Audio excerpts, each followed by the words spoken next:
Welcome to a new episode of Kynotalk on the road. This time not with Chris. This time I have Jalen Romeo with me from Australia. So it's Austria and Australia. Not in the building, but in the car. And yeah, so Jaylen, I met this guy, and he will introduce himself in a minute. I met him around a year ago in California. So he has just arrived for the 5 days kynology seminar with Michael Ellis,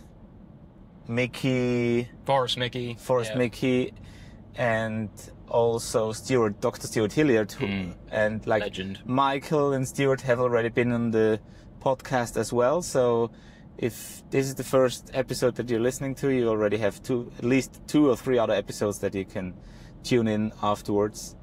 So Jaylen reached out to me that he would be traveling through Europe, and yeah, if I was free, we could spend some days. He joined our training for a little bit, and now we're heading from eastern part of Austria, Lower Austria, to Tyrol, which is in the western part, in the mountains, in the Alps, where I have to do a trainer class. And yeah, we thought we would just take the opportunity and have a little talk about dog training, and we will see where else it will guide us.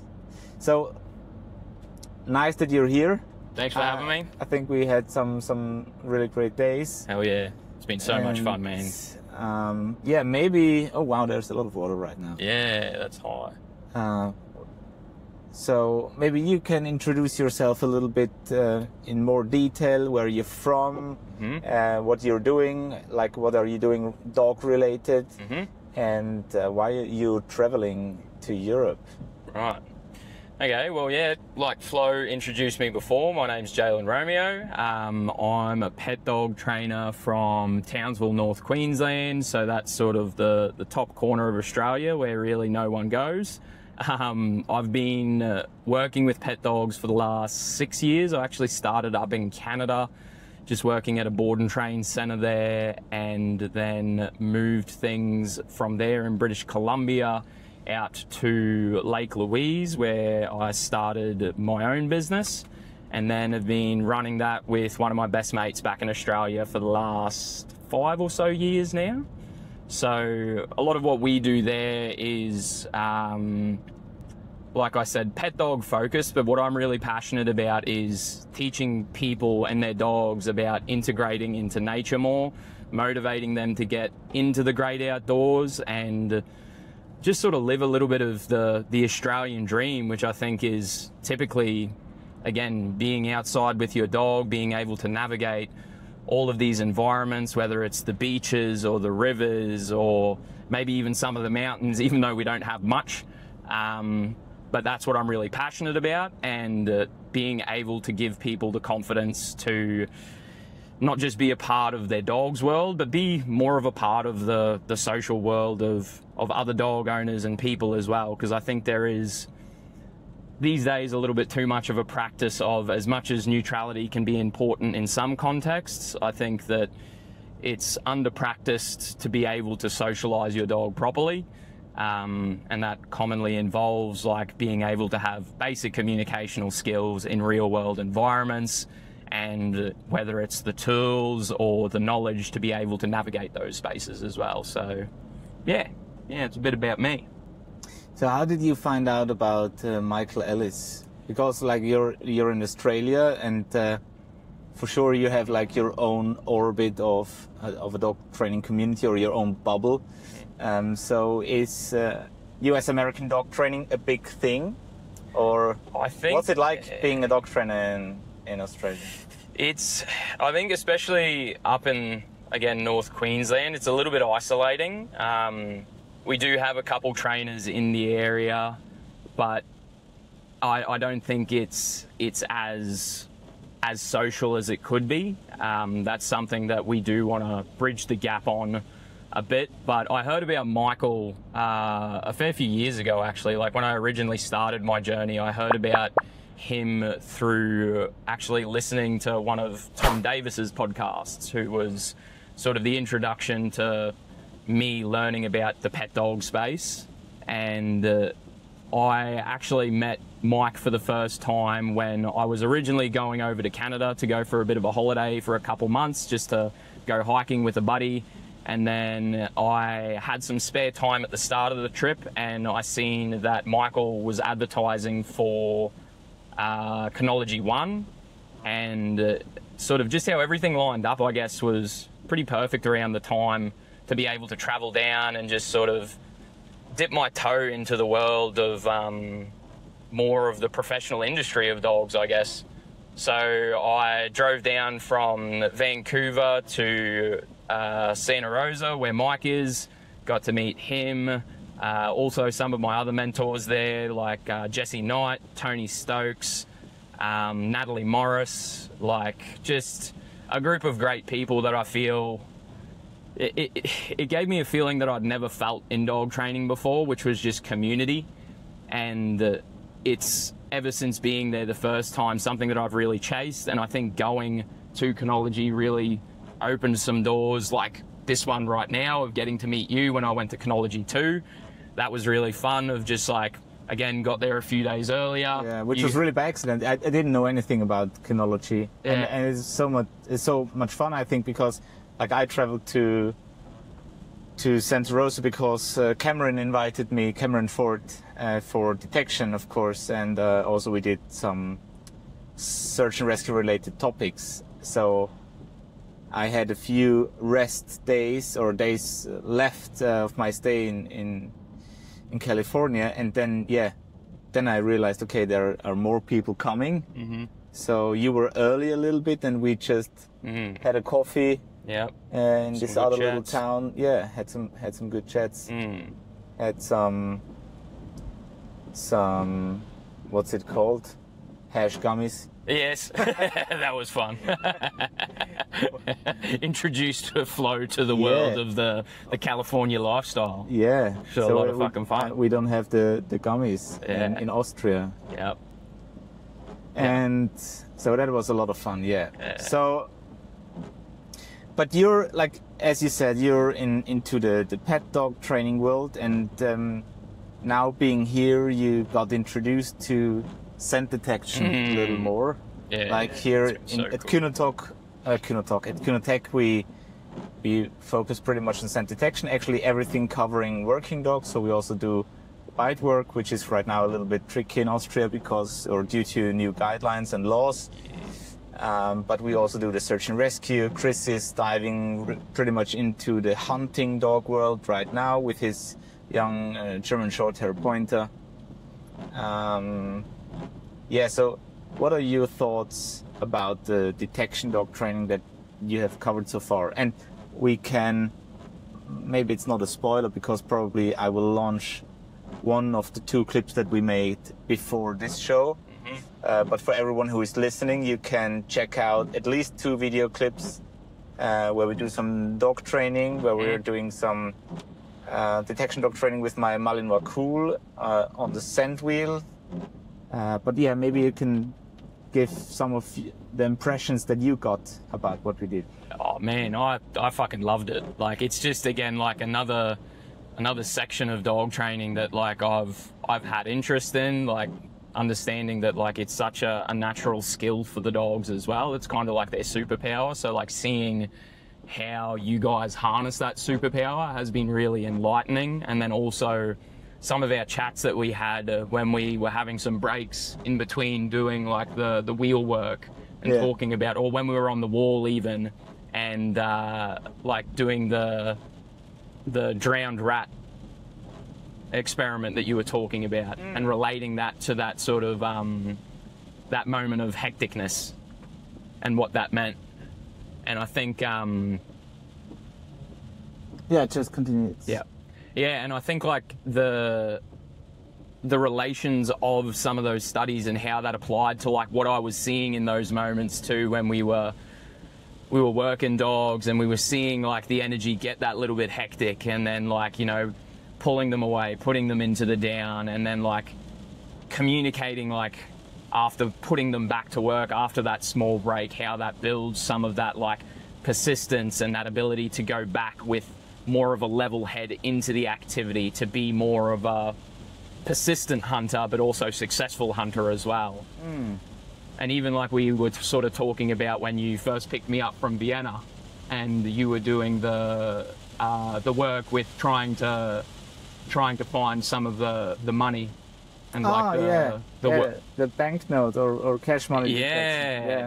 Yep. And just hearing again like some of the what was that saying that you said you had in German about detection dog training? You were saying that the like detection dog training, it's very unsatisfying. Yes. And like we are always dying stupid. Yeah, dying stupid. Yeah. Because in detection dog work, at least maybe not in training, but in deployment, you're always rated by what you found. Yeah. But well, depending on the subject, no one will tell you what you did not find. Because depending on the branch you're working in, people try to hide things from you, so they would never give you feedback. Like, nice job, but you didn't find my smuggled stuff in the trunk of the car underneath or in the which again, like, I think that's just wherever. That's really cool too, man. Like the ability to like sort of as much as we do all of this training to build these skills and to like have this clear task of like finding an object, like I like how you said, like, you know, we never really know what's going on in the mind of the dog or what it is that they're actually smelling, and then and thinking and doing, because one of the special aspects of nose work, and I'm saying like nose work, saying or talking about search and rescue, for example, or detection work. We can't really measure what the dogs are doing, so we can't count it, we can't see it, we can't smell it. We just see dogs moving around and better or worse finding what they should be finding. And then we add like consequences, right? Punishment or rewards. Oh, the next control, but it goes this direction. But I think like and it's a difference compared to bite work or obedience, where you can obviously say, well, the dog is sitting or not sitting, right? But if you say search and the dog moves around in the environment, sniffing around, you can't tell what he's sniffing for. So like even with like when you were explaining to me the money, like how you use the shredded banknotes, and like, you know, is it the ink of the notes or is it the paper itself? Or so like you have to use the thresholds as well. That was really cool when you explained that to me, and then like the different thresholds depending on what's being searched for as well. Right. Like that was a bit of a game changer in my mind as well, because like I've heard of thresholds before, but I'd never really heard it explained in terms of detection work. And then that for me was like a little bit of like a bombshell moment of like, damn, like, you know, these are things I weren't considering, but it makes complete sense as soon as you start breaking it down. As a detection dog trainer or handler, you have to deal with a lot of non-dog training related subjects. Like, depending on the branches you're in, you need to know about bed bugs, you need to know about explosives, narcotics, different contraband, etc. Because you have to somehow understand like what's possible, what's not possible. How much does my dog have to find? How can I train it? Like how much in the meaning of the amount of tobacco that my dog should be used to, etc. So there is a lot of stuff going on in the background, which is totally necessary to to think of, apart from the dog training stuff. Yes. Even the use of when we were doing the wheel, I liked how you showed me with like the different types of rounds that you would use as well.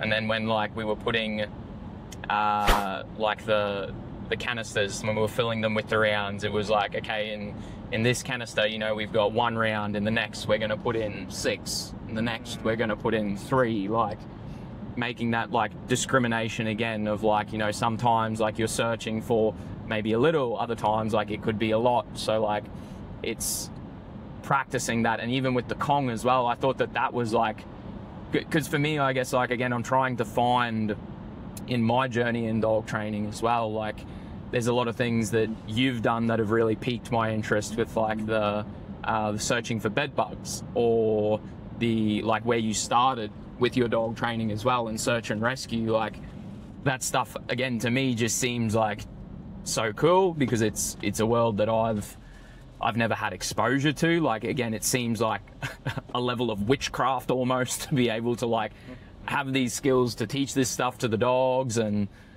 yeah, the simplicity of then being able to find these nuances, or find these bridges where you can merge detection with the pet world, and finding, you know, like where is the meeting point of some of these things that you could translate maybe to some pet dog owners as well. So like, you know, obviously most pet dog owners might not be interested in going out and doing like bed bug detection or stuff like that, but the wall work and having like using the little pieces of Kong, going through the levels of being able to like teach that to someone, like especially in North Queensland, where we've got a large part of the year where like you just can't be outside, like it's so hot. Like, so for those times of years, like I think that would be perfect. Yeah, there's a lot of people that are like chasing, you know, like what do I do? Like, you know, I can't go outside with my dog, so like I guess I'm just going to hang out with them inside of the home, and then all of these behavioral issues start to arise. So it's like, I think for me, trying to find some of these bridges in like, hey, well, what if we do this? And like something as simple as like, go buy a bunch of bricks, like we'll teach like some indication behaviors, and then we'll start to like imprint with something like as simple as a Kong. Everyone can go down to your local pet store, grab a Kong, cut it into little pieces. Like it just makes it more realistic for the everyday dog owner. And I think just like me getting excited seeing what you do, when I can develop some skills to bridge this to pet dog owners as well, like you see them light up, you see them go like, holy shit, like this is so cool, like my dog is hunting, like, and then they feel proficient, it builds confidence in them, and then now they're like, what else can I do with my dog? Yeah, sure. That's exciting. And apart from that, like letting your dog search stuff for sure is one of the best ways to just keep them active and let them do what nature created them for. And that is like, let it be the between 35 or 15,000 years ago when the wolf developed to the domesticated dog that we know nowadays. Like the ancestors of our dogs had a purpose. Either it was guarding, hunting, or herding in the end. And from there, all the specialists have developed. So all of our pet dogs and working dogs have been bred for a certain purpose. Around 100 years ago, the modern dog shows as we know them today really have developed. So obviously there have always been pet dogs in all higher developed cultures, like the Egypt had pet dogs, or as we say in German, lab dogs, like the smaller ones. Yep. And even with like a pug as well, and like ancient Chinese, like sort of time, they were like bred to be on the lap Latin of royals. America, etc. And but that was always related just to a certain wealth that a culture had. Still, like 100 or 20 years ago, or maybe even 50 years ago, the dog was only had its allowance to exist in your social circle because it did a job. Otherwise, it was just another mouth to fill, right? Or to feed. And I think people nowadays run into so many problems because they just, like the growing wealth of the, in the middle, just allows it almost to everyone to keep pets, and especially dogs just develop issues and problems. So long story short, doing something like detection, as we do with training Odo or Kong, for example, you can do anything, you can use anything, but Kong is just really handy. You're on the best way to prevent the dog from being bored and start doing stupid stuff. You're alleviating a state of misery. Yeah, and instantly you have to deal with learning theory and think about how could I teach my dog doing this or that, and that might not solve your leash pulling problem, but for sure it'll let you gain some more skills in interacting with your dog, and that might be helpful for all the other all-day, everyday stuff.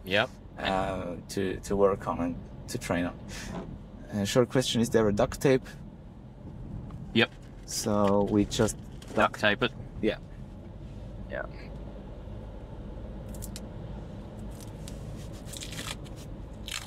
Just on the back. Yeah, it's just the back. Yeah, maybe also the front, so it's not falling. Yeah. That might be smart. Super smart. Super. I think one at the front, then that's enough. Perfect. MacGyver style. MacGyver. MacGyver.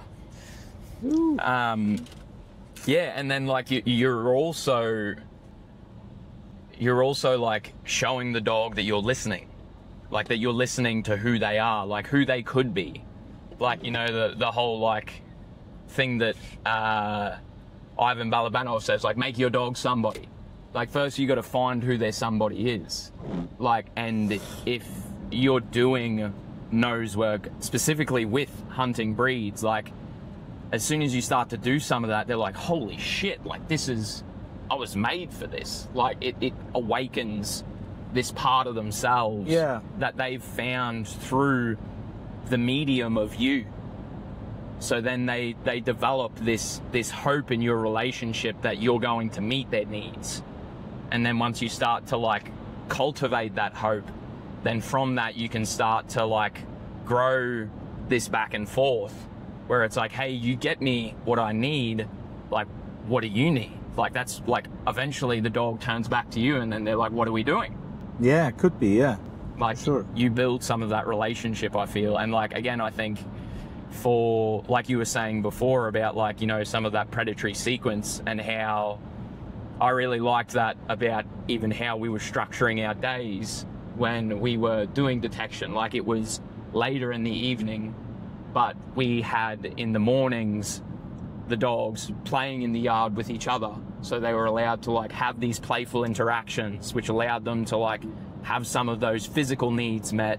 Then we went out on a nature walk, took them somewhere where they could just be part of the world. Do a nature walk. A nature. To show our dog how neat nature is. Nature is neat.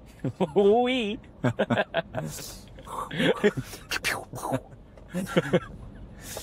We will add the link to the show notes about nature walk, part 1 and 2. It is neat. Yeah, sure. So, and of course it's not every day like this, but for sure, if possible, I let the dogs. So, if I let the dogs run in the yard, in the garden, it's a big garden, and so right now I only have 3 dogs. A few weeks ago it was 5 dogs, and I have 2 dogs of my own, a Labrador, a German Shorthair Pointer, and a KNPV male. And also right now, one dog that Sabrina takes care of. It's a black male Labrador with around 6 months, and we prepare these dogs, like the Labradors that we keep, we prepare them for a European customs, and so they can have their dogs things going on in the garden. I just want to make sure before we train that all these basics needs are fulfilled, and that's what I was tell people in workshops. As obvious as it is, very often people just don't think about it, and then are wondering why training is not working well, because their dog might be not totally healthy, might be somehow in pain, might not yet has had the chance to run around and like move a little. So it's like a young kid in kindergarten. They might also not be able to sit still before they could have had the chance to play around and just do kid stuff, right? It doesn't even mean that the dog needs to have a dog-dog interaction, not at all.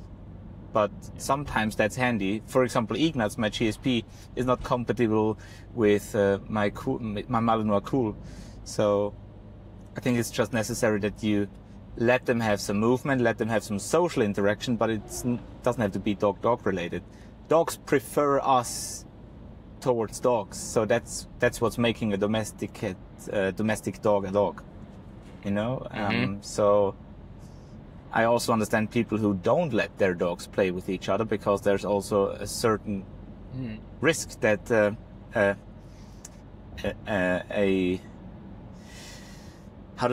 worthy and expensive working dog, you don't want to take the risk and to have it injured by another dog just because someone wants to let them play. Yep.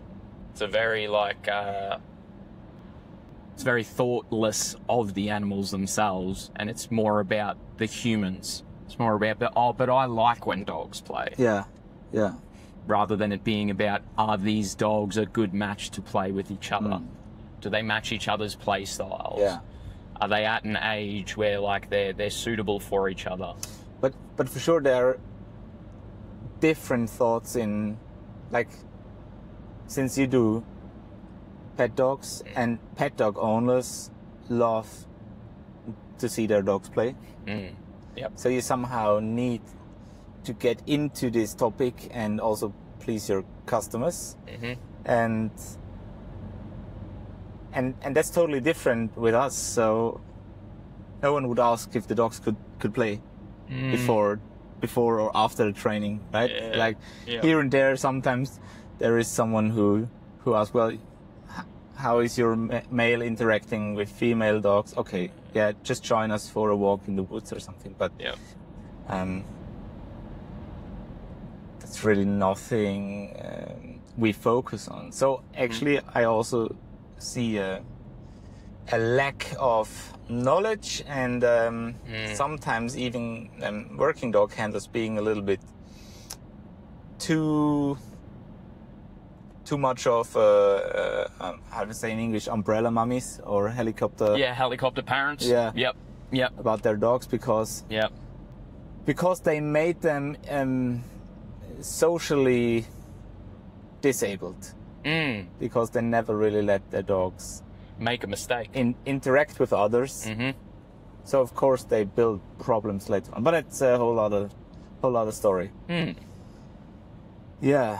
But that's important too, to like have some of those moments of like letting the dog stand on the rake, as a metaphor, you know, like having those moments where like the dog maybe pursues a behavior that is an unwanted behavior.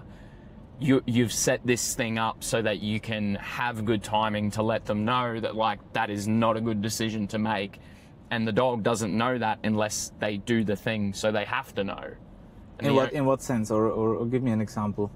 So like, for example, like in the pet dog world, like say for example, you're trying to navigate an environment where there's lots of other dogs, or no, let's say you've got a very prey-driven dog, and you're in an area where they're on a long line, or maybe you've done like some e-collar training or something like that, and You're in Australia, so there's kangaroos everywhere. Okay. So there's kangaroos everywhere, and you've got a prey-driven dog that, like, with all of those kangaroos, like, it's just going to want to go after every single one that moves and triggers that chase response. If you're just going to go to, like, negative reinforcement and recall that, you're going to be recalling that dog all day. So for the context of that environment, you need to establish, like, hey, man, you cannot do that. Because if you do, there's a high chance that, like, maybe you don't come back, or maybe you get, like, injured in a way that is either going to end up costing the owner a lot of money, or you may never come back from. So you've got to, like, allow them to stand on the rake. What's the rake? What does that mean? So that's like standing on the rake is like, I don't know if you've seen, like, on The Simpsons with Sideshow Bob, where he turns around and then he steps on a rake and it smacks him in the face, and he goes like, oh. Okay, yeah. So, like, you've got to allow the dog to stand on the rake, get smacked in the face, like, experience the bad consequence, so they go, fuck, I don't want to stand on the rake. That sucks. Yeah. So that they can learn from that experience. And they don't know unless... Yeah, we have this saying, like, sometimes you have to touch the heated oven to understand that it's hot. Yes. Yep. Right? 100%. Yep. Same thing. So that's where I think, like, But yeah. So now I understand what you mean. Yes. But how do you associate this with the social stuff that we talked about, or was? So I think, like, specifically with, like, social encounters as well. Let's say, like, a classic one for me is you're in an off-leash area. There's other dogs around. One of, I think, like, the most important social rules is, like, you can say hello to other dogs, but you can't just go over on your own accord. Like, if I see someone who's got their dog and they're on a long line and they're approaching, sort of thing, like, you can't just go over and try to say hello straight away. If you try to do that, again, I'm going to set up the situation first, let you stand on the rake so you know that that's not a good decision to make. But then I'm also going to show you, like, hey, man, like, this is how we navigate this picture. And what you do is, hey, just come here, sit. I'm going to talk to the person from a distance. Hey, man, how you going? Create a positive relationship with them so the dog can see that, like, first I'm communicating in a friendly way. Have that conversation, like, do you mind if, like, they have a play? My dude's really friendly. I reckon they'd have, like, a great play together. They're all good with it. I look at my dog, say, okay. Now the interaction of being able to socialize is on the table. So then in the future, now the dog has the clear understanding of, like, oh, it's not that you don't let me ever meet dogs, because that can be a very frustrating and limiting experience for a dog, especially if they really highly value social interactions. So yeah. You want to provide that avenue in which they can, but you need to build that context and understanding and let them know.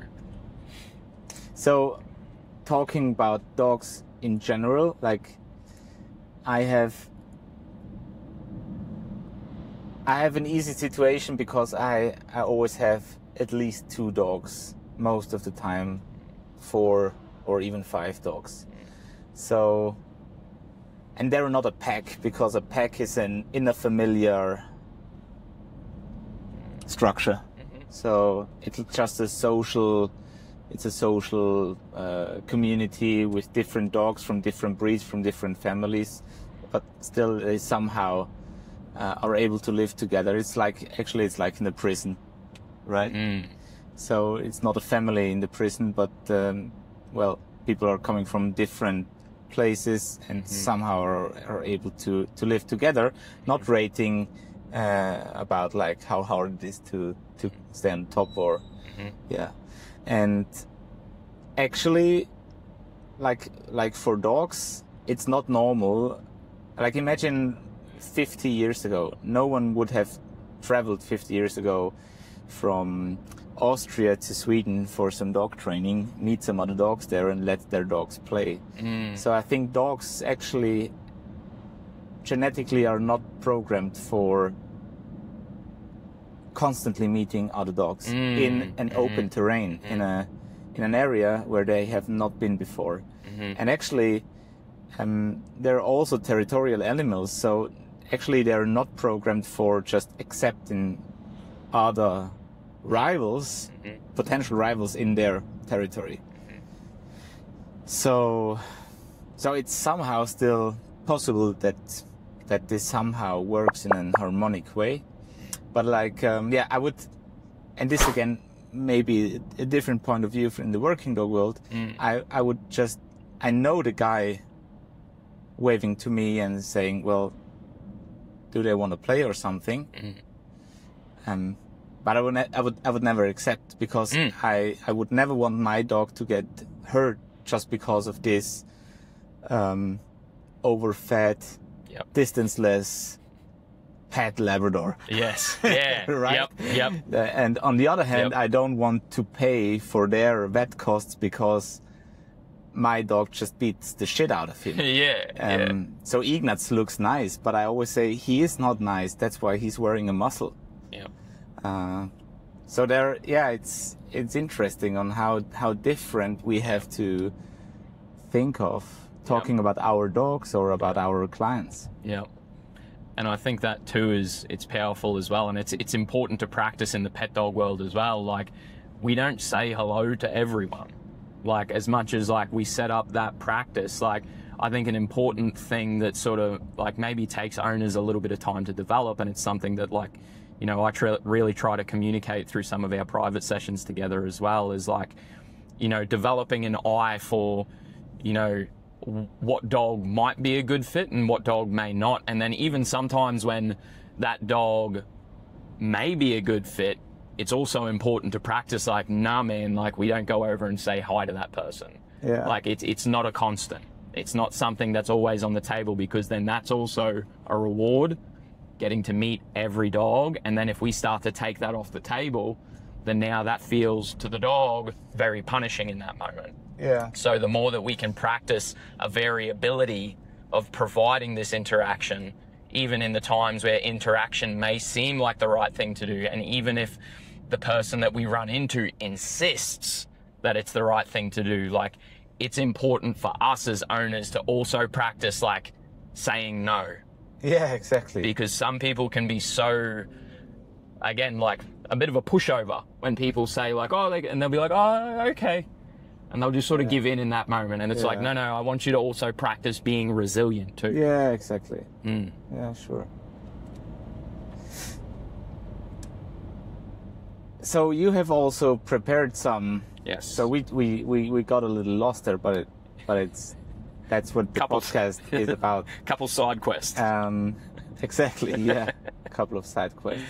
But kind of connecting to what we were touching on just at the end there, of like, if something is always provided and it's reinforcing to the dog. Well, maybe this is a good place to start too, because I really liked this definition or this distinction that you made the other day between what is reinforcing or what is reinforcement, and then what is a reward. Because this is something that I've mentally never really thought about or considered, but then as soon as you said it, I was like, again, fucking light bulb, fucking brilliant. So elaborate a little bit on that if you can. Sure. Yeah, I think, and like, this is like, sometimes we just think too little about terminology, but we should do so we can communicate clearer. And like a reinforcer per definition is something that you add in this way, in this way, talking about a positive reinforcer. So adding something nice, and that will make the chance higher that the dog will show more of the behavior that was shown whilst being reinforced. And we will always only understand afterwards, so delayed, if that was a reinforcer. Because we can't ask the dog, we can just observe that the certain behavior got more. So understanding if we have used a reinforcer happens later on. And what is a reward? A reward has the potential of being a reinforcer in a certain context, but it could almost be a positive punishment in the way that it's something that the dog did not expect and feels not desperate, but what's the word I used? In German it's enttäuscht. So if well, you're waiting for a certain gift for Christmas as a child, and then it's Christmas Eve, and or do you? You open Christmas it, Eve, yeah. and you open it, and it's something else. What's the feeling you're having? Disappointment. Yeah, exactly. So disappointment is punishing. Yes. So these are the two things. Reinforcement is what we want to have when we train dogs, and each reinforcer is a reward in this context. But a reward can also be disappointing, and therefore could be a punisher. So let's say, if I'm not precise and I say, I will invite you for dinner, and you think like, hell yeah, I'm really into some burgers and steak and fries and beer, and then I pick you up and we're going to a vegan restaurant and have some mate tea and some olive mousse and I don't know. So it's still something to eat, but you did expect something else, right? And it could be the other way around. Yep. It could be the other way around, and maybe it even flashes you totally. So then it would be a jackpot, an unexpected one. We also talked about the jackpot, but most likely it might be a downer and like, oh man, I was really hoping for something else. So yeah, that's about reinforcement and rewards, and also a little bit about the jackpot thing that we got through, and also the reason why I use kind and placement specific secondary reinforcers. Yeah, and I really like that too, because like even for the pet dog stuff, like something that I really try getting to my clients' heads is like the present need of the dog is constantly shifting. And you need to be aware of like, it's not always going to be the same on every day, but like you need to be aware of like the progression of events that are going to be intrinsically reinforcing to the dog. So like something that I might go through with a client is, you know, generally when you first get your dog out of the house, what's the first desire that wants to be satiated? Peace. Yes, a desire to be free. Make your own choices, free choice. So some time of like pee, poo, go do your thing, be a dog for a second. Yeah. Then after that, they check in with you. You get that eye contact. What are we doing? Now's a good time to maybe, if we again look at the predatory sequence, first action typically takes place. So there's like some pursuit of an active reward. So maybe whether it's some type of active play with a toy, or maybe even if you were looking at using some food, using it in a dynamic way, so that there's going to be more of this like physical satiation of their desire to move and be again like a physical being in the environment. Then after some vigorous movement for a bit, you're going to come to a place of like, okay, now I'm getting a little bit tired. What happens when you get tired? You'll want a drink of water. So taking some time to like sit down, have a drink of water, spend some time giving physical touch if the dog wants to take it. So now you're attaching all of these like good feelings that the dog may have attached to play, or this interaction that you've provided them that makes them feel like themselves. And then after that, what's the dog going to be? Probably naturally hungry. So now is probably a pretty good time to look at some food work. But that's, again, just a basic skeleton, and that can, this is what I really enjoy about the real world too, is like that can constantly shift depending on what comes into your immediate environment. So it's like having an awareness as well of like, you know, there's sometimes that like you're not always going to be able to give the dog maybe what they want the most in that moment. So then there also comes a point of acceptance, where the dog just has to accept that, you know, they're not able to go say hello to that dog or to go chase that wallaby or whatever. and that's part of their picture of life as well, and they have to deal with that. So I think that's what I really liked about when you talked about this idea of like reward and reinforcement, is it brought more to the forefront of my mind, like some of those ideas, and how like if you're going out and you're just like filling your dog with food the whole walk, yeah, like they'll take that for so long. And don't get me wrong, there's crazy labs out there that'll just like take food out of your hand all day and they love it. But I think that just like we can sit down for a meal, and even if you really like that meal, if I give you 3 cheeseburgers and then another 3 cheeseburgers, at some point you're going to hit satiation, and now a cheeseburger is actually adversive. Yeah, exactly. And now that value is shifted. Exactly. So it's a reward that tends to become a punisher. Yes. Yeah. Yeah. Yeah. So some of the things that I wanted to touch on too by that punishment by rewards, which is a great book by Alfie Kohn. Yep. And I have to say before we dive into this, I haven't finished the book yet. Okay. So I read 2 chapters as well, so I know very little about it, but I'm going to finish reading the book and get through it all. But even just the first couple chapters, just like the first half of 2025 has been so busy, and like normally I'm reading constantly, and on my private social media I always post the cover of a book when I've finished a book, just to share what I think or what I assume is interesting to read.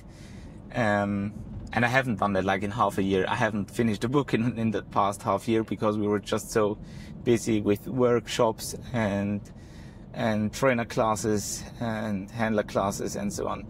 But here and there I managed to read a few more pages, and still it's a great book. So I recommended it to you, I gave it to you, and obviously you feel the same way about it. Bloody oath. Yep. There was some really good things, even in like the preface, like just the early beginnings of the book where he was talking about what he was going to be touching on. Like there was already a lot in there that just like brought up some questions that I thought would be really good to bounce off of you. So the first one I wanted to ask was, what's some of the key reasons for the failure of rewards, in your opinion? I think, first of all, often we only use rewards and no reinforcers. Number one. Number two, and this book is not about dogs, it's about how to treat co-workers and how to raise your kids, basically. But if we try to talk about it dog-wise, people don't really think about the effect that their rewards have. So they just think the dog is being rewarded or reinforced by just eating the kibble. And sometimes they wonder why behavior is not getting better. It is because they're not reinforcing. They're just letting them eat or play.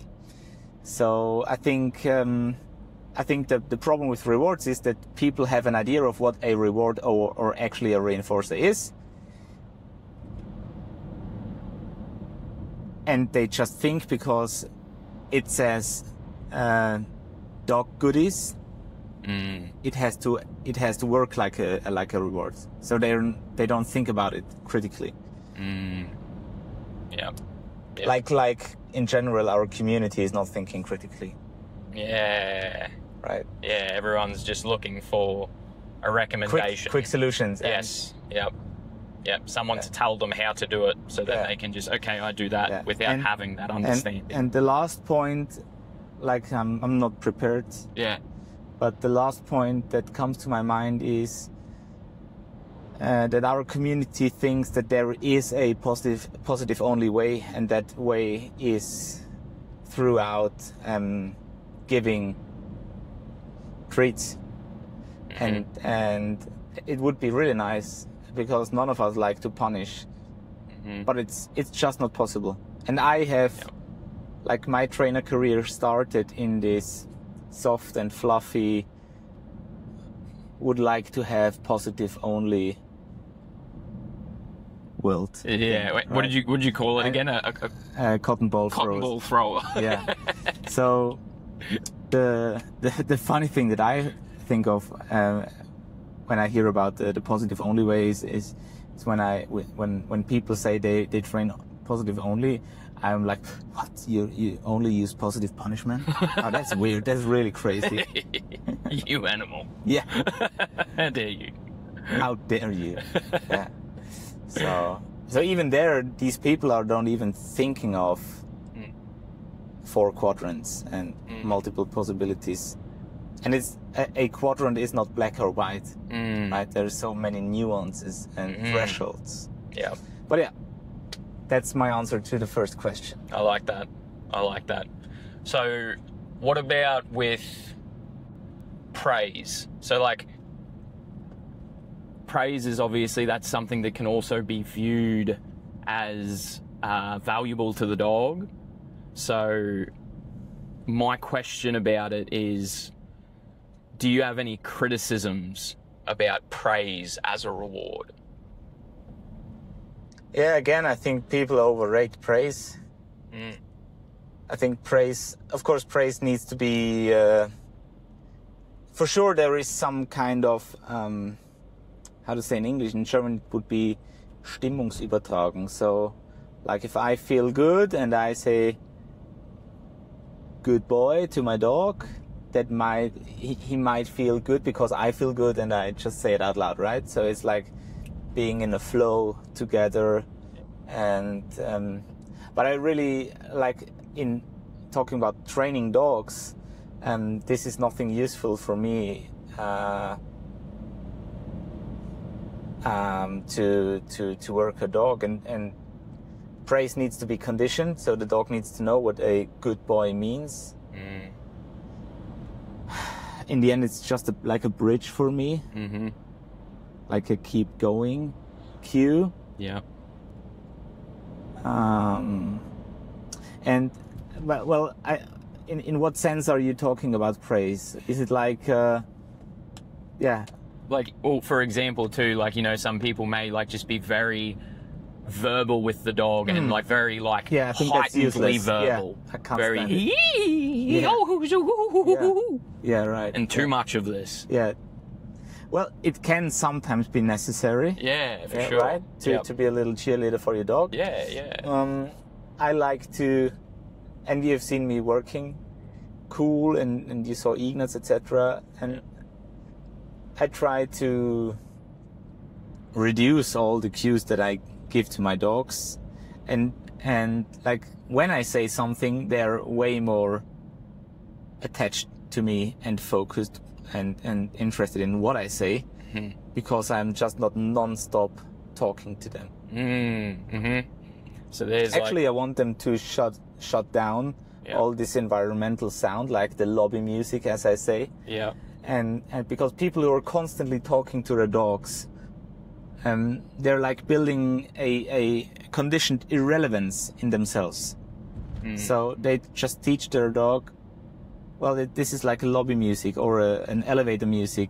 You're just talking, I can hear it, but I pay no attention because I really can't take any information from it. And many times these people are also having no clue of what's the stimulus control. So they're not saying, come here. They're saying, come. Right? Yep. And then like some use of that sort of like external tone too, like, or excessive, you would say. Yeah. Do you think that can also possibly tilt the dog to maybe more of a hectic state of mind, like an overstimulated? Yeah, hectic in a way that someone realized that we want something from them, but since they haven't understood what we want, they get hectic because they feel stressed. They have to perform, but they don't know what. Yeah. It's like sending a halfway trained medic into a bigger catastrophe scenario. Like they know, okay, I should be doing something, but I have no clue what. I'm just overwhelmed, right? In a worst case scenario. Yep. But for sure, it depends on the dog. It depends. So then, do you think as well? This is the next question that sort of like maybe connects to this a little bit as well. Like,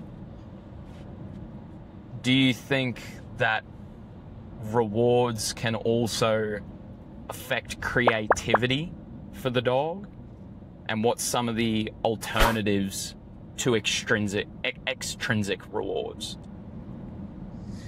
Yeah, so for sure we need extrinsic rewards because, as I said, I can't tell my dog, go do this and feel proud and pleasure in achieving what you did, right? I can tell you, and you can find a meaning in it and have a try and feel it as well or not. Like hiking. Many people don't like to hike because it's dangerous, it's exhausting, you might run into bad weather, etc. But obviously you really enjoy it. Yeah, those people are losers.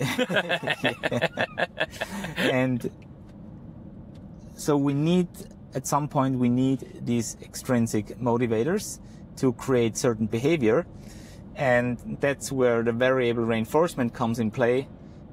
As soon as we have build a behavior and we have set it on stimulus control, we immediately start not rewarding each and every repetition of this behavior to create this variable reinforcement, which works like a casino principle. So the dog knows what to do, and he's taking a certain calculable risk, and he knows he might not be always rewarded, but maybe the next time he will be. And if it wasn't the next time, then maybe the next time he will be. So we need to be smart enough to catch the curve, we say in German. Yep. Or to get the curve. So we don't want to run into a what's the English term? Extinction burst. So we need to get the reward to the dog just before the burst. Otherwise, we would run into an extinction, possibly. Yep. But we don't want to do that. And doing that gets very exciting. And the excitement is an intrinsic motivation, fueled by a few extrinsic motivators, like praise, followed by primary reinforcers like kibble or food. So they are necessary, but we want to get rid of them as much as possible to create an intrinsic motivation in the task that the dog is fulfilling. And since we use them for detection work, which is nothing else than hunting, the chance is very high to make it intrinsic. Yep. And I like that definition there too, with what you touched on with like a jackpot as well, because like that word gets thrown around a lot in the pet dog world. And like I've seen trainers who, like, every session that they end with their puppy, it's jackpot. Like they get to eat the entire amount of kibble left in the treat pouch. Yeah. And like your explanation of that too is like, then like you're not really doing the jackpot correctly, right? Yeah. So and you put it in like you said it correctly, because this is nothing how we define things. This is how the jackpot in learning theory is defined, and we understand it alike. So a jackpot works as a check. So first of all, jackpots work.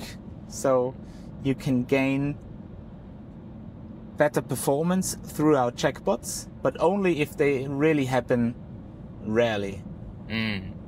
So you want to give the dog the idea of a jackpot. And what could a jackpot be? So if I usually give 1 or 2 kibble as a reward, a jackpot might be, and that's what it was in my case, 3 hands full of kibble, right? And I even prolonged this reward by putting them piece by piece by piece by piece, letting the dog eat, take another hand, put it in front of the dog. So he really enjoyed a long reward. In contrast for click, food, done, move on. But we only want to have these rewards or these jackpots like maybe once a month, maybe even just once a quarter or once half a year. So this full 3 hands of jackpot reward that Cool got, I don't know if he ever got this before, right? That's cool. So for sure this has been a jackpot reward. So what his takeaway was from this jackpot is, wow, obviously there is the possibility of a jackpot reward. What he does not understand most likely is what he got the jackpot for. So was it because of the brilliance in his focus in the indication? Was it because it was an extra long duration of indication? Was it because of what he found? Was it because of the new odor that he indicated at the very first time? Was it because of the new amount of odor or the very small amount of the odor? Was it because he resisted towards all the distractors and found the correct target? You know, there are so many bits and pieces that are getting rewarded, but the dog might not know why. Maybe I gave the jackpot because I saw a cat running around in the background. I thought, oh, hell yeah, my dog is still indicating. Maybe he didn't even realize that there was a cat. And we had cats running around in the hall until we got the new wall. So this happened, right? Yep. So we never know what the dog is sensing from his environment and the surrounding. So we can't tell, I now give the dog a jackpot because of the duration of this indication. So that's nonsense. So you shouldn't really say this as a trainer, now jackpot the dog because the performance was brilliant. You'd rather wanna just here and there for a really good performance add a jackpot with the idea of creating an expectancy on jackpot. So the dog's performance will get better because maybe I will have this jackpot again. Yeah. And that's why we go to the casino. That's why we play in the lottery. That's why we try to become influencers and have this viral video clip that is like a jackpot reward to us. Yeah. Right? Yep. And then that's the thing. And then that's it.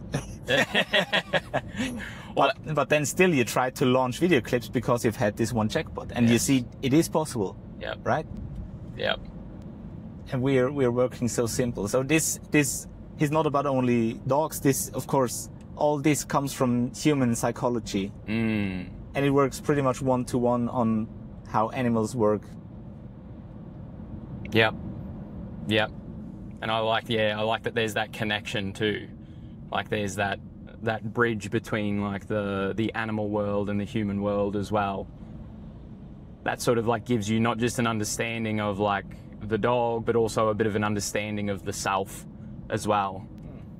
And then that's a way that you can, like, for me, especially in training just pet dog clients, like creates that bridge of how to interface with the clients as well. Like one thing that I've found really powerful in specifically talking to you and talking to Jesse Knight was like this in your training when you're working with a client, like having moments where you can, in a constructive way, like let them know that like, yeah, that wasn't good what you just did. Like be able to communicate to them like that something wasn't as good as it could have been.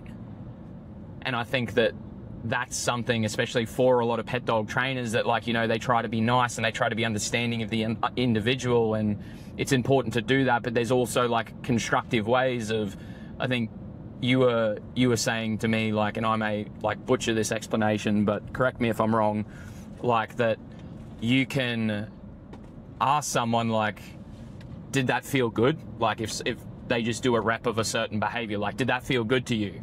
They say no. Okay, well, why did you reward it? So then now, like, you're getting the individual to think about, like, you're not coming from this place of negativity of like, oh, you just fucked up. You fucked your dog up right there. You're coming from this place of like getting them to think about it. And most of the time they go like, I don't know. So like, then you're going to have the conversation of like, okay, well, like, let's be thoughtful. Like, let's put some thought into like, if this isn't what I'm looking for, then like, I don't necessarily needing to be providing something there of value just because like the dog has done something. So I think that again, like, is a great way of getting people to really put more of themselves into the present experience with the dog and what's happening, rather than just thinking like, my dog's butt touches the ground, yes sir, and then provide a piece of food or run away with a piece of food. Like, they get so caught up in like that process that they forget to be thinking like, was that good? Was that what I was looking for? And I think that that's really powerful. Yeah. That's powerful to give that to an owner so that they can really be cognizant of what they're doing with the dog.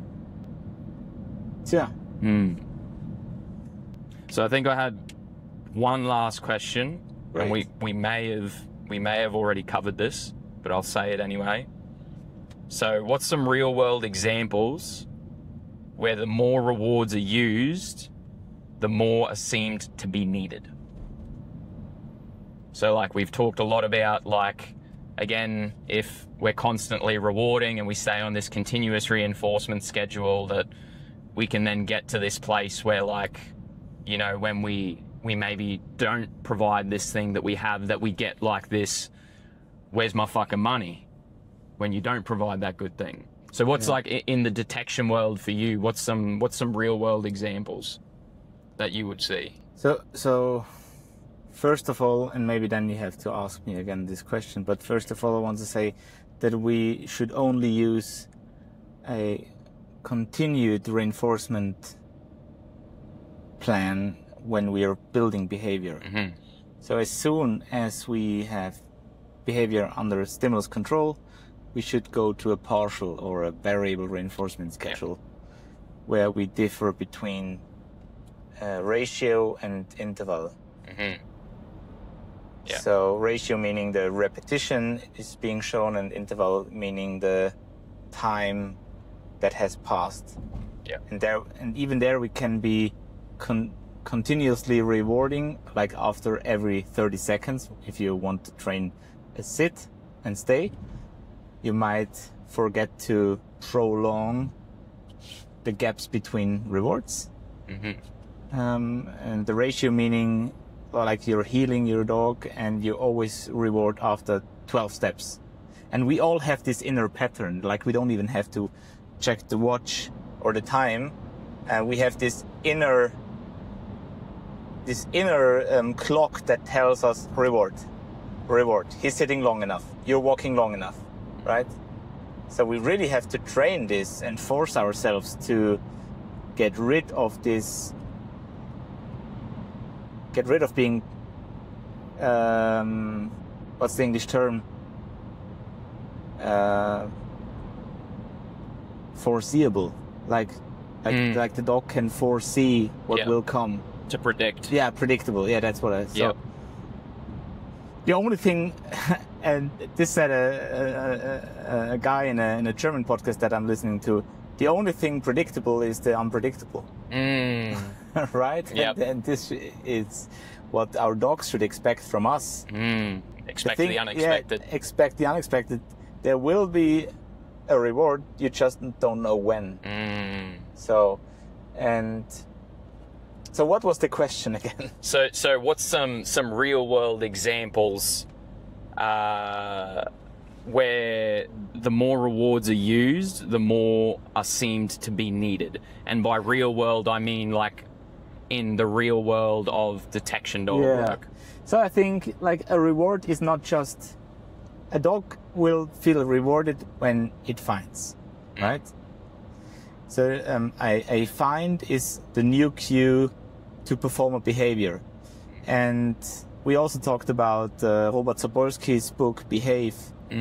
And there we learned from a study that if you get a cue or information to perform something that you know and you can do, you instantly feel good about it. Because, yeah, sure, I can do that. Great. Easy. Easy peasy Japanesey, right? So, and that's the same for the dog. So if your dog finds, it hopefully immediately knows, okay, I found it, I know what to do next, indication. So if your dog is used to many finds,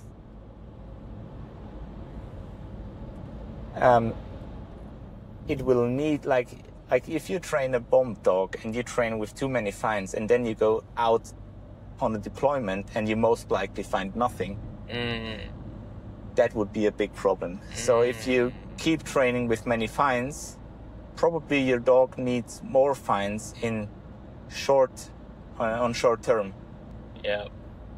Yeah.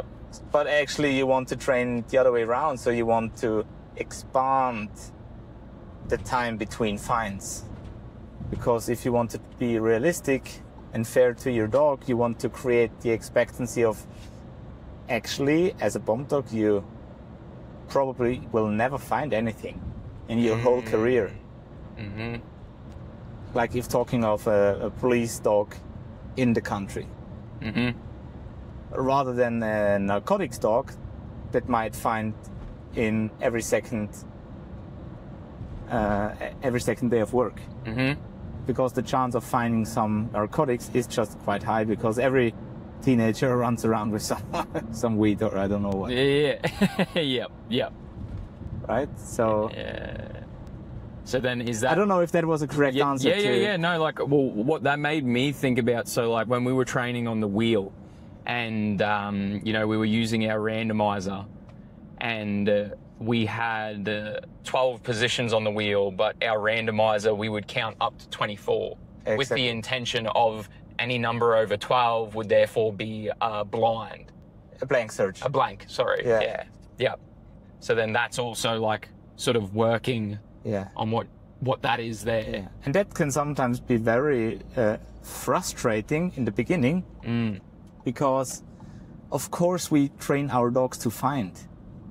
Like, that's the end goal. That's the trained final response. That's what I like about this English term. I also use it in German. It's the trained final response that we start with our detection dog career, because that's actually the only purpose the dog has. But sometimes you work in a branch where your dog might just not find. And you first of all still need to, like, you have to train on motivation for not finding. So you need this intrinsic motivation of the search itself. And on the other hand, you have to face a training with many blank searches. So it will happen that you have, like, on these, I think we had 12 or 13 rounds on the scent wheel in the end. Yeah, we did 13 on the last one, yeah. So maybe I have 7 blanks in a row. Yeah. Yep. And then if I start thinking, oh man, again, we didn't find anything. Oh man, again, we didn't find anything. And I hoped for a good indication so that we have some good video clips. That might be, like I could like this sort of, or kind of disappointment could be a vibe that my dog senses, and suddenly the dog starts feeling bad about the work. Yeah. Because, well, in the beginning he was fun and thought, oh, nice searches. But then he starts thinking, why is he getting disappointed? Right? So, and this could happen. Cool. Yeah. So actually that's why, and this might sound weird to some listeners or viewers, but that's why actually Chris and I, and that's also something that we have learned from one of our trainers, Jens Frank from the SWTI, we try to keep the emotion out of training. The emotion gets involved when we announce or present primary reinforcers. And we can then also interact with an emotional state of mind.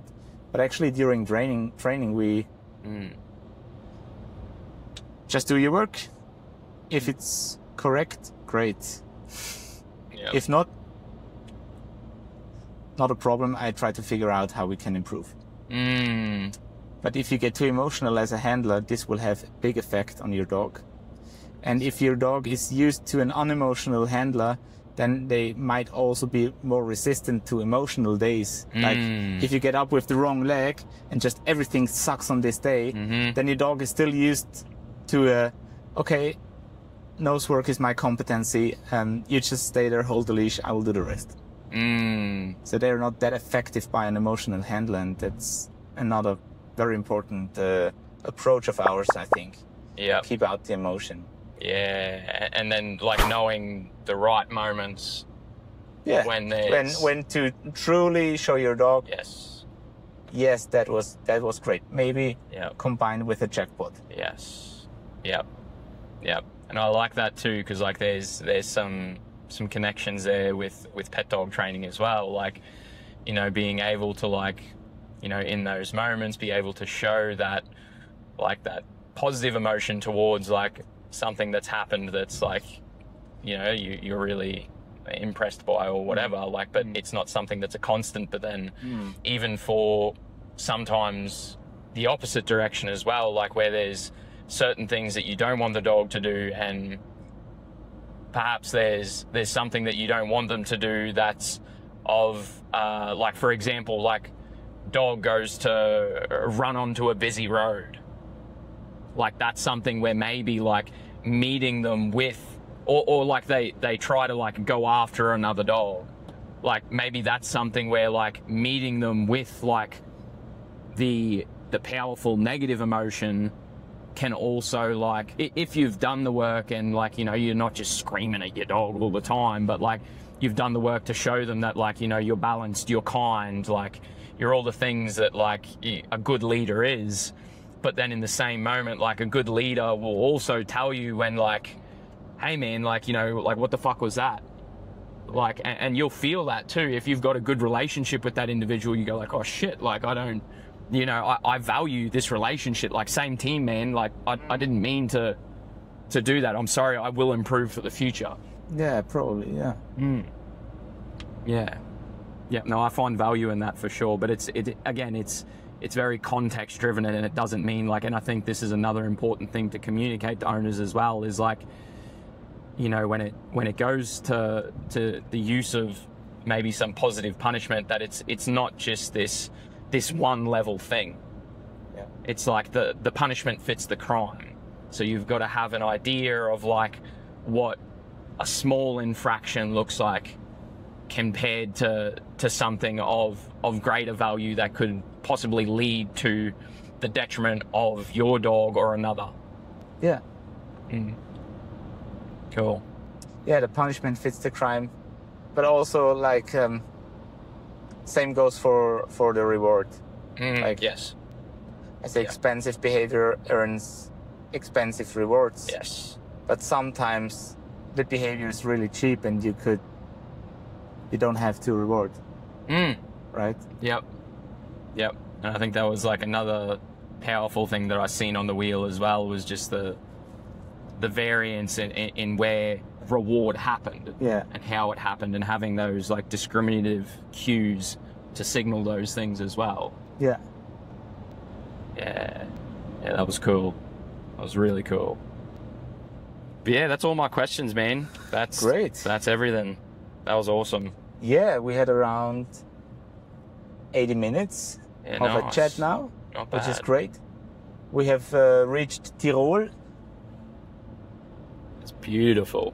And there you see, not a lot.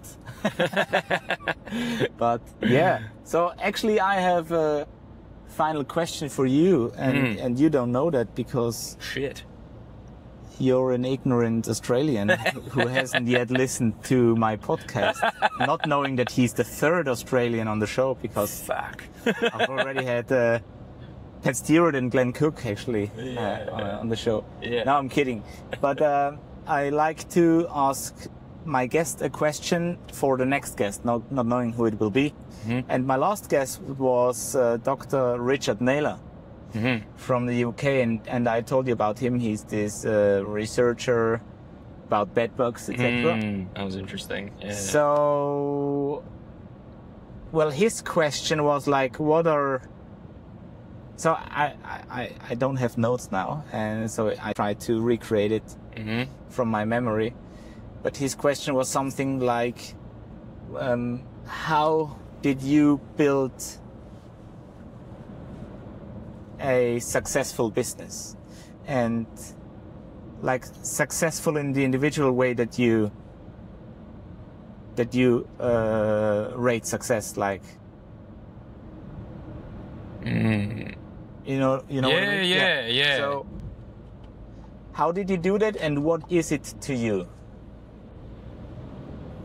I think it was stepping outside of the conventional limits of pet dog training. Like, I think there's the focus on a lot of pet dog trainers to sort of follow a bit of a dogmatic practice, which is understandable. Like, you know, everyone needs like their mentors and a way to follow, but I think people really get bogged down in being told to think a certain way, and that this is the only way in which you can think about a certain topic or a certain way of training. And I think that commonly, because like I went through that in a period of my training where I was like, okay, like I'm gonna, you know, delve into maybe some of these online dog training courses that I've heard about. And it was interesting actually when I went from maybe somewhat of a guided but still intuitive beginning in dog training to then spending some time following some others that I didn't really fully understand their methodology, but other people were following them. So I was like, okay, like I'll give it a crack. And it just led me to this place where like results weren't happening. Like the things that were meant to work the way they said they work didn't work the way they did. And I think it's being observational with pet dogs is extremely important, and being able to adapt to not just the dog in front of you, but also the person as well, because like they've got their physical limitations, they've got their time restrictions. So like you're kind of walking this line of where can we provide not the most optimal training, but like it's in a lot of pet dog situations, like maybe sadly or not, like it's suboptimal training that you're having to provide. So I think for me, what I really enjoyed was, and what's been, I guess you could say, successful about our practice that other pet dog training programs around us hasn't provided as much of, has been more of like the integration with nature, like the knowing how to get out into the real world and interact with their dogs in these spaces to build relationship and connection, rather than just like looking at everything as like again the 4 quadrants, like to think more about like the emotional state of the dog. Like, you know, I don't know if a lot of pet dog trainers maybe consider like, is the dog miserable? Is the dog currently suffering from a poor day-to-day life? I have the feeling like in German-speaking countries, this is the only thing that trainers consider. How is the dog feeling? But they forget about what they could do to make it better. And instead of doing some proper dog training and think about the basic needs, they just feel sorry for the dogs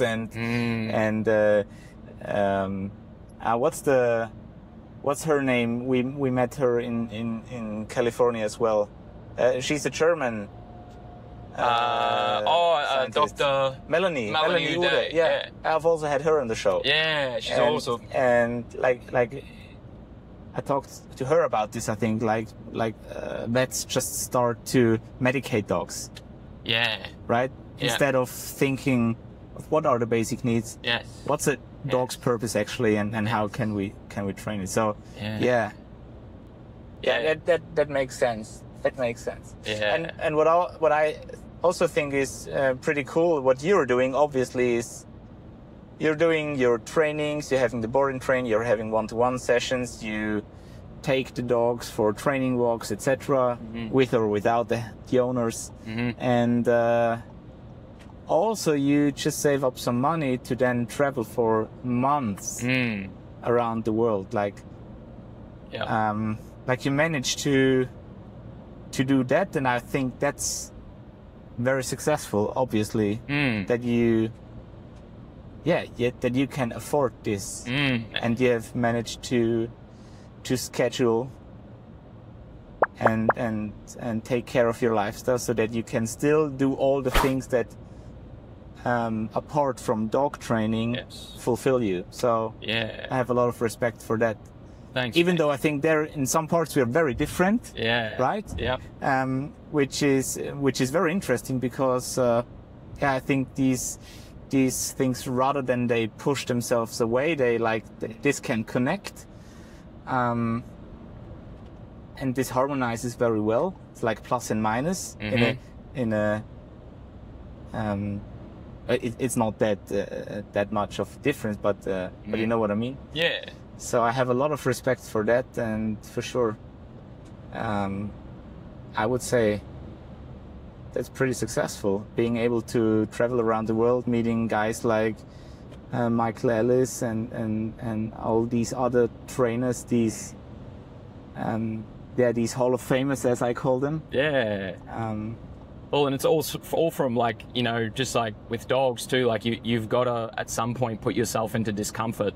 Like if you just remain comfortable and you remain in your, as you'd say in Australia, like a big fish in a small pond, then you start to develop this belief that, you know, you're like the king of the pond. Like what you say is ultimate law. And what I like is to step outside of my comfort zone, like kind of allow some times where like I can step out of, you know, working with clients and them feeling like I know, to stepping into a space where I don't know, saying things to people that like may actually sound stupid to them, and then getting corrected and like having my ideas challenged. Like I think that's something that, again, like people are scared of, but like I like that.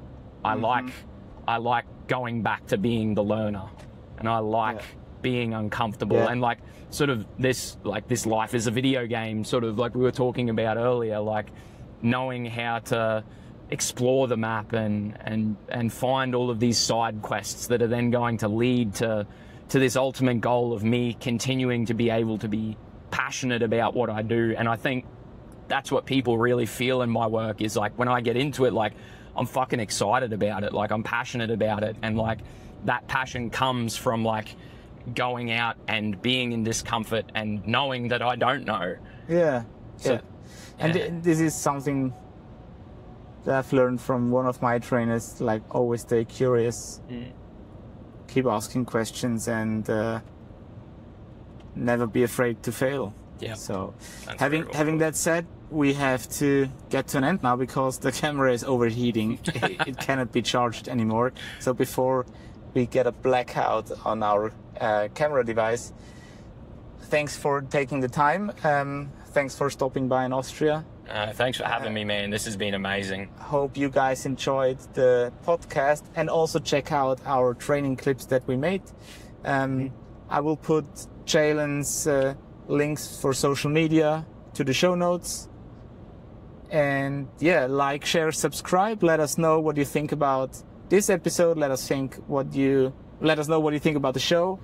Give us a rating, give us a comment, tell all your friends about it. And see you the next time, or stop by the next time at Kynotalk by Kynotalk. And you didn't curse one time, I think. So. Oh. Bye bye. There we go.